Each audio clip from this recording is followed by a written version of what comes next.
Kumusta po mga boss? Nahihirapan ka bang maglagay ng center box sa Honda Winner X150 mo? Sa video na ito, tuturuan kita step by step na walang kahirap-hirap.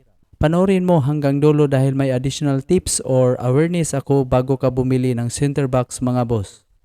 Ito ang mga kailangan para sa installation. 2 bracket, 4 na bolts, open range at syempre yung box mga boss. Siguraduhin muna natin na kumpleto at maayos ang bracket.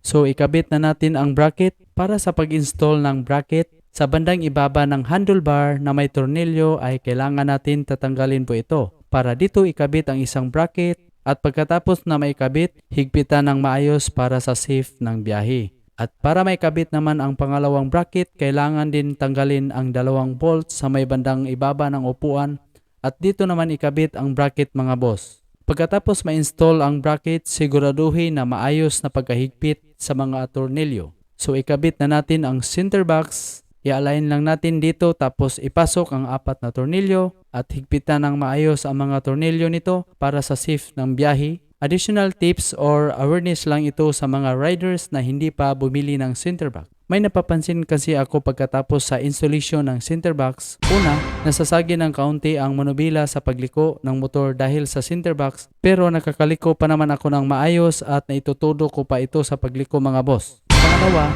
mapapansin nyo na hindi na ganong kalaki ang bukas ng upuan dahil sa center box at may kunting sagabal na sa pagbukas ng seat kapag nagpapagas. Kung nakatulong ang video na ito ay paki-like, subscribe, and follow sa Jimboy Moto Facebook page, YouTube, and TikTok.